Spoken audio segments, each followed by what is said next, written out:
Găsește un loc unde să stai confortabil. Poți închide ochii sau îi poți lăsa ușor întredeschiși. Observă că există un spațiu între tine și lume. Și în acel spațiu, cândva, ai învățat să te micșorezi. Astăzi trebuie doar să observi, nu să forțezi nimic.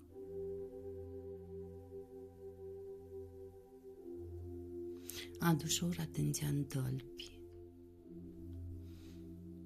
Simte contactul cu solul și fără să schimbi nimic, observă că ești susținută. Respirația se întâmplă deja și fără să-ți dai seama exact când, respirația începe să devină mai adâncă, mai lentă. Adu ușor atenția în zona abdomenului, acolo unde uneori se strânge frica de expunere, și doar observă, nu corecta.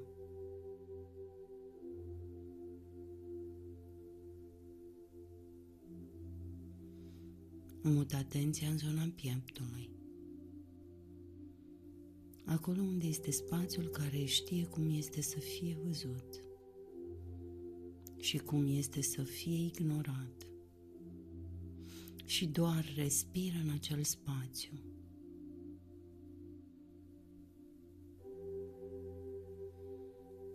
Imaginează-ți acum că într-un loc sigur apare o versiune mai tânără a ta. O fetiță care a învățat că este mai sigur să fie cu minte, mai sigur să fie discretă, mai sigur să nu ceară prea mult. Privește-o. Observă-i postura, privirea, energia.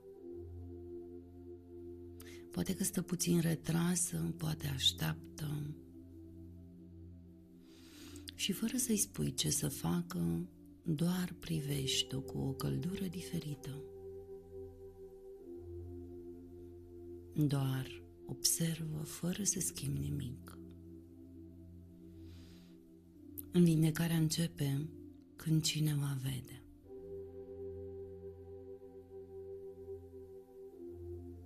Observă imaginea ei. Este aproape, departe, este mică sau este mare. Și fără efort, dă voie imaginii să devină puțin mai luminoasă, puțin mai mare, puțin mai aproape. Nu pentru că trebuie, ci pentru că acum este sigur. Și poate observ că în timp ce imaginea devine mai clară, corpul tău începe să respire altfel. Subconștientul tău învață prin experiență. Observă că în spatele acelei fetițe începe să se contureze o altă prezență. Nu este grăbită și nici agresivă. Este o femeie verticală care respiră adânc. Are umerii relaxați, privirea stabilă. Nu cere permisiune să existe. Ea este femeia vizibilă.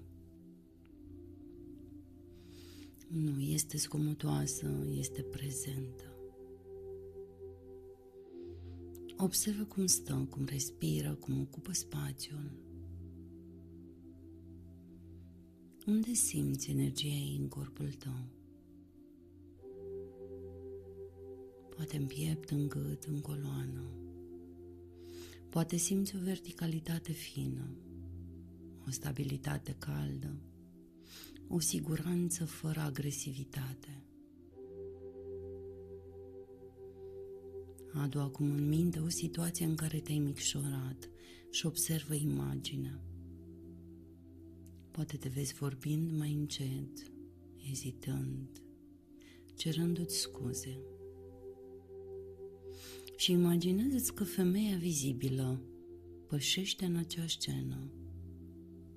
Nu schimbă nimic dramatic, doar respiră. doar stă.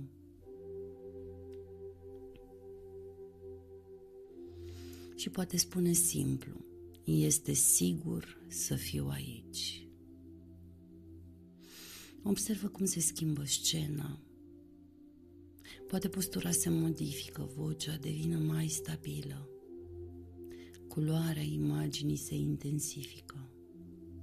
Dă voie subconștientului să facă toate ajustările potrivite. Dă ușor atenția la nivelul gâtului și respira acolo. Rostește în interior. Vocea mea este permisă. Sunt suficient așa cum sunt. Și observă ce reacție apare. Dacă apare tensiune, este în regulă. Înseamnă că un strat vechi începe să se miște și corpul tău știe cum să elibereze în ritmul lui.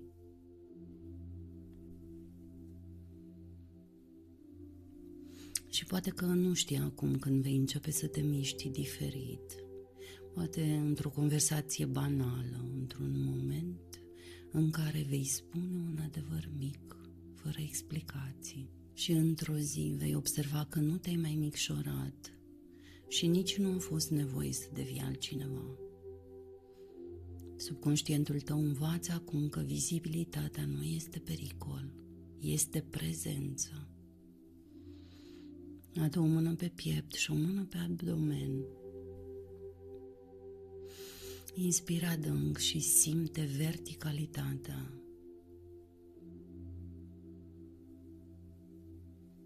Permite corpului să memoreze această stare. Pentru că data viitoare, când vei simți tendința de a te micșora, această poziție va fi disponibilă. Inspira adânc, expiră lent, ocupă-ți locul, știind că este sigur să fii văzută.